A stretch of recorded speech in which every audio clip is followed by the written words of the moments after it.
From the moment they were born, people believed they were cursed. As if life had not already begun hard enough for them at the moment of their birth, they lost their father at a young age. Then they grew up, got married, had exactly 21 children, and even entered the Guinness Book of Records. But the thing that truly made them go down in history was something completely different. Because the people responsible for the emergence of the term Siamese twins, which is still used around the world today, were none other than them. Now let me tell you the extremely interesting and equally tragic life story of Chang and Eng Bunker, the most famous conjoined twins in history. Of course, if you enjoy the story, don't forget to like the video and subscribe to the channel. We will get to the story of Chang and Eng Bunker right away.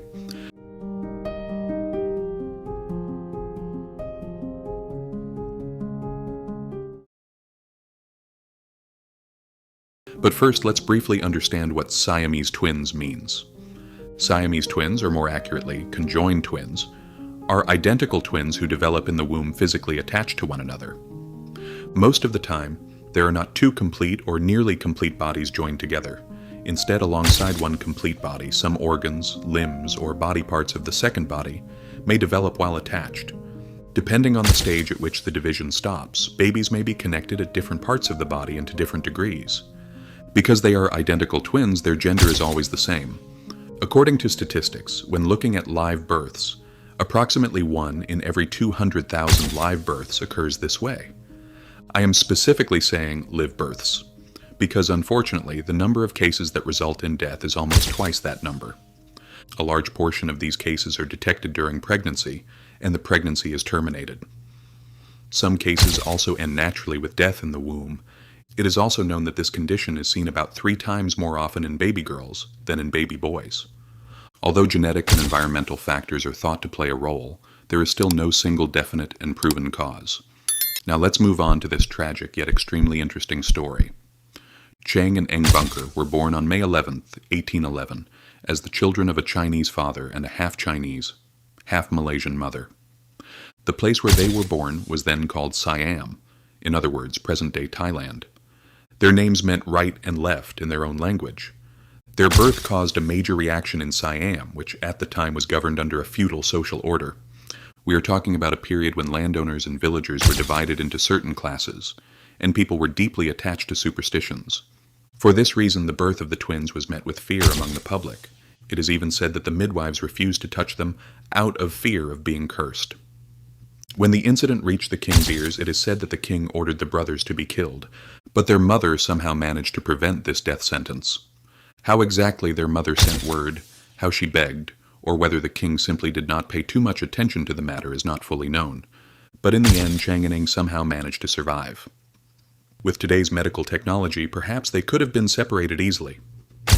But at that time, such an operation was both extremely risky and very limited in terms of available possibilities. Besides, their mother was also against separating them. So the two brothers had to learn life together. They learned to move like a single body, to walk, run, jump, and swim. In fact, they amaze people with their ability to adapt to environmental conditions. They could row boats, fish, and carry out daily tasks together in extraordinary harmony. It is even said that they loved rolling down hills while holding on to each other. In fact, it is said that these movements caused the roughly 10-centimeter band between them to stretch over time to about 15 centimeters. But life did not seem like it was going to get any easier for them. After a while, they lost their father during a cholera outbreak. After suffering this loss at such a young age, they began selling duck eggs at the age of 14 to help support their family. In other words, while they were still practically children, the responsibility of life had already fallen on their shoulders. Then, in 1824, they were discovered by a Scottish businessman named Robert Hunter. Hunter immediately realized that these twins would attract huge attention and bring in serious money, so he tried to convince them to come to America. But later, rumors emerged that the twins' mother had sold them to Hunter for $3,000. When these rumors reached the king, the twins were forbidden from leaving the country. It took Hunter a full 5 years to get Chang and Eng out of Siam. Finally, in 1829, Chang and Eng arrived in America at the age of 17. Hunter and his American partner, Captain Abel Coffin, displayed the twins in many theaters across America and England in the following years. This period was extremely exhausting for Chang and Eng, because almost every day throughout the day they were brought in front of audiences. They had very little opportunity to rest and were taken from city to city. At first, their performances were very simple. In their first shows in Boston, United States in 1829, they simply stood on stage, showed how they walked and ran, and answered people's questions. In general, the twins were received with interest wherever they went, were often treated with respect, and became the center of curiosity. However, when Hunter once wanted to take them on a tour of France, the French government rejected the request for this show. The reason given was that such performances could negatively affect children's mental health. Later, they toured the British Isles, and during this time they also learned to speak English, but there was a serious problem. As the shows continued, their managers began treating them worse and worse. For example, during a voyage to England, Captain Coffin arranged a place for himself that was even better than first class, while placing the twins in the section of the ship where the crew and servants stayed. Chang and Eng earned only $10 a month. Compared to the money their managers were making, this amount was almost nothing.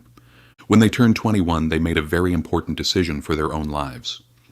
Some people even believed that they communicated telepathically. Their show business lasted about 7 years. During this time, a doctor they met told them they needed to rest.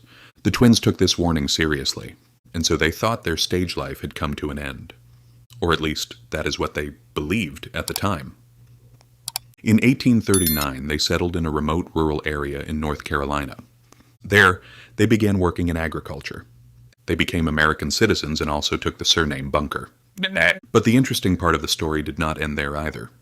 It had been claimed that Chang and Eng had been sold into slavery by their mother. But more than 15 years after these claims, the two brothers this time bought their own slave plantations. A strange situation, isn't it? After business life, love life was now at the door as well.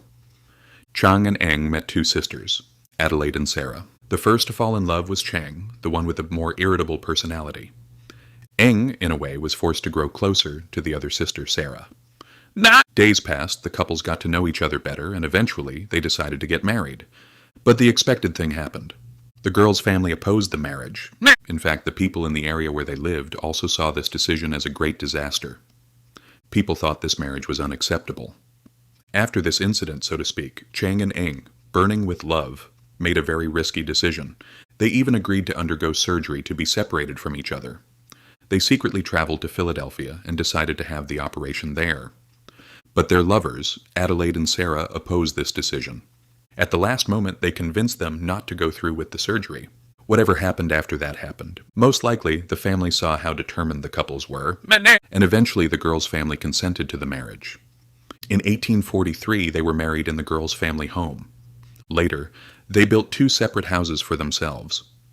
According to rumor, at first they lived in one house. But over time, the reason the homes were separated was that the sisters could not get along. According to another account, Eng's gambling habit and Chang's alcohol problem were also among the reasons for this separation. The two brothers stayed 3 days in each house. In other words, they lived 3 days in Chang's wife's house and 3 days in Eng's wife's house. 1 year after their marriage, first Sarah gave birth to a baby girl, and 6 days later Adelaide also gave birth to a baby girl. 1 year later, they gave birth again. This time there were 8 days between the births. By 1860, Adelaide had given birth to 7 children, while Sarah had given birth to 9. And interestingly, none of the children were twins. Craig Glenday, editor-in-chief of Guinness World Records, makes a rather interesting comment on this matter. How they behaved sexually was never documented. But the fact that the wives' births were only a few days apart shows that there was some kind of coordination, he says. After this period, the twins would have to return to business life again. Because their families had grown larger and larger, more than half of the Bunker twins' enslaved people were under the age of 7. These children would either grow up and bring profit in the future, or they would be made to work in the fields. The press described the twins' treatment of their enslaved people as harsh. Chang and Eng denied these accusations. The total number of children had now reached 21. Naturally, financial difficulties also began to appear. So it was time to return to touring. But this time things were not as easy as before. When they went on tour in America again, the audience's view of them had changed. Their connection to the slave trade and the allegations that they mistreated their enslaved people had negatively affected their image in the eyes of the public. But the twins still insisted on returning to the stage. They said that they were in financial trouble, partly because of the loss of their enslaved workers. They tried to present themselves as old and poor men with large families. Later, they decided to try their luck on a European tour. The European tour did not go badly. After the tours, in 1870, while returning home by ship, Chang suffered a sudden stroke on his right side. This stroke did not kill him, but it caused him to become seriously weakened. Eng now had to help his brother with many daily tasks. This became the true end of their career. This time there was really no turning back. The twins had now turned into aging, irritable, and tired men. At one point they wanted to be separated again. But doctors said that doing so would be no different from murder. So the twins asked the doctors for something else. If one of them died, they wanted the doctors to perform surgery immediately and separate the surviving brother from the dead one. The doctors agreed to this request. But things would not go according to their plan. Chang, known for his irritable personality, became very weak and powerless after his stroke. His alcohol consumption increased. After a while, he developed bronchitis. Eng, on the other hand, appeared quite healthy. In fact, it was as if his brother's health problems had no effect on him at all. But in the end, this did not change anything, because things were not going well at all for the brother he was joined to. And yes, these two brothers who gave the world the term Siamese twins died in January 1874, 2 hours apart, in the bed they shared. As a result of the examination, it was estimated that Chang's death was most likely caused by a blood clot in his brain.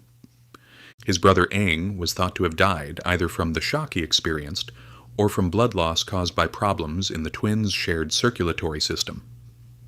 These two brothers, who came into the world in a tragic way, lived a career and family life that was almost impossible to achieve when the conditions of their time are considered.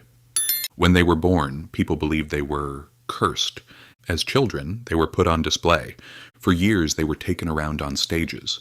Then they built their own lives. They married and had a large family. They were remembered both for great successes and major controversies. And in the end, just as they had started life together, they said goodbye to it the same way.